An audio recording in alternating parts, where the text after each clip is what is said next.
السلام علیکم۔ شاہروم اور مرد مومن کا واقعہ بیان کیا جاتا ہے کہ روم کے ایک جنگجو بہادر نے حضرت عمر رضی اللہ تعالی عنہ کے زمانے میں مسلمانوں کی ایک جماعت کو قید کر لیا اور شاہروم سے بیان کیا کہ مسلمانوں میں ایک شخص نہایت قوی اور محب قسم کا انسان ہے جس کو دیکھ کر بھی خوف معلوم ہوتا ہے۔ یہ سن کر بادشاہ روم نے اس شخص کو دیکھنے کے لیے طلب کیا۔ اس زمانے کے دستور کے مطابق شاہروم کے سامنے زنجیر لگی ہوئی ہوتی تھی جس کی وجہ سے باہر سے آنے والے کو بادشاہ کے سامنے جھک کر آنا پڑتا تھا۔ جب اس مرد مومن نے زنجیر دیکھی اور معلوم ہوا کہ اس کے نیچے جھک کر آگے جانا ہوگا تو اس نے بادشاہ کے پاس جا کر جانے سے انکار کر دیا۔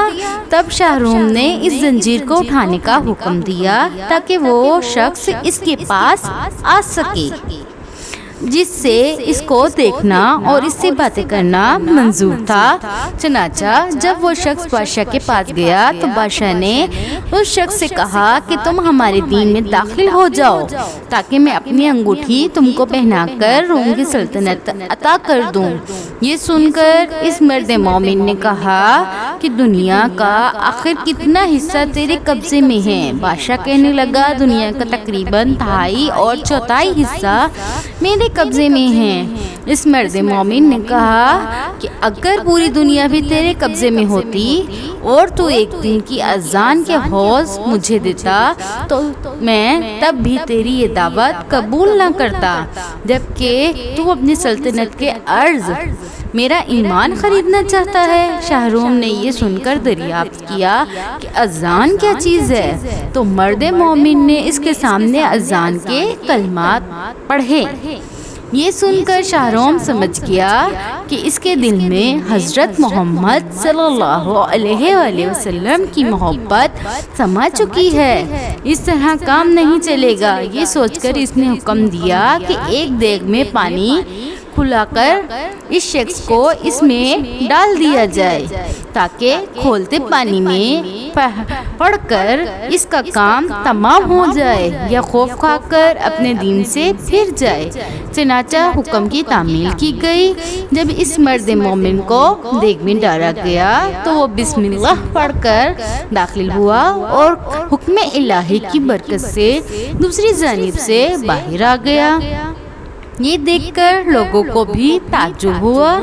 اس کے بعد بادشاہ نے حکم دیا اندھیرے کوٹری میں اس کو بند کر دیا جائے اور 40 دن تک سوائے خنزیر اور شراب کے کوئی چیز اس کو کوٹری میں نہ ڈالی جائے۔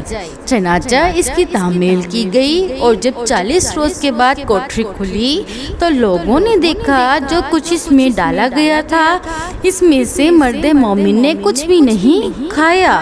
تو دریافت کیا گیا آخر تو نے اس میں سے کیوں نہیں کھایا، حالانکہ شریعت محمدی میں ایسی ضرورت کے وقت اس کا استعمال جائز ہے۔ مرد مومن نے جواب دیا اگر میں اس میں سے کچھ کھا لیتا تو تم کو خوشی ہوتی، میرا مقصد تو تم کو غصہ دلانا ہے۔ پھر بادشاہ نے اس سے کہنے لگا کہ اچھا اگر تو نے مجھے سجدہ کر لے تو میں تجھے اور تیرے ساتھیوں کو چھوڑ دوں گا۔ یہ سن کر مرد مومن نے جواب دیا حضرت محمد صلی اللہ علیہ وآلہ وسلم کے دین میں خدا کے سوا کسی کو سجدہ کرنا درست نہیں۔ اس کے بعد شاہروم نے کہا کہ اچھا پھر تم میرا ہاتھ چومو کہ میں تم کو اور تمہارے ساتھیوں کو رہا کر دوں۔ مرد مومن نے جواب دیا کہ ہاتھ کا بوسہ دینا صرف باپ، سلطان، عادل اور استاد کے لیے جائز ہے، دوسرے کے لیے نہیں۔ پھر شاہروم نے کہا کہ اچھا میری پیشانی کو بوسہ دو۔ تو اس پر مرد مومن نے جواب دیا کہ ہاں یہ شرط کے ساتھ ممکن ہے۔ بادشاہ نے کہا جس طرح تم کو منظور ہو۔ پس مرد مومن نے اپنی آستین اس کی پیشانی پر رکھی اور اس کو چوم لیا، اس نیت سے کہ میں اپنی آستین کو بوسہ دے رہا ہوں۔ اس کے بعد بادشاہ نے اس مرد مومن کو اس کے ساتھیوں کے ساتھ بہت سارا مال دے کر رہا کر دیا، اور حضرت عمر رضی اللہ تعالی عنہ کو خط لکھا کہ اگر یہ شخص ہمارے شہر میں ہمارے دین پر ہوتا تو ہم اس کی پرستش کیا کرتے۔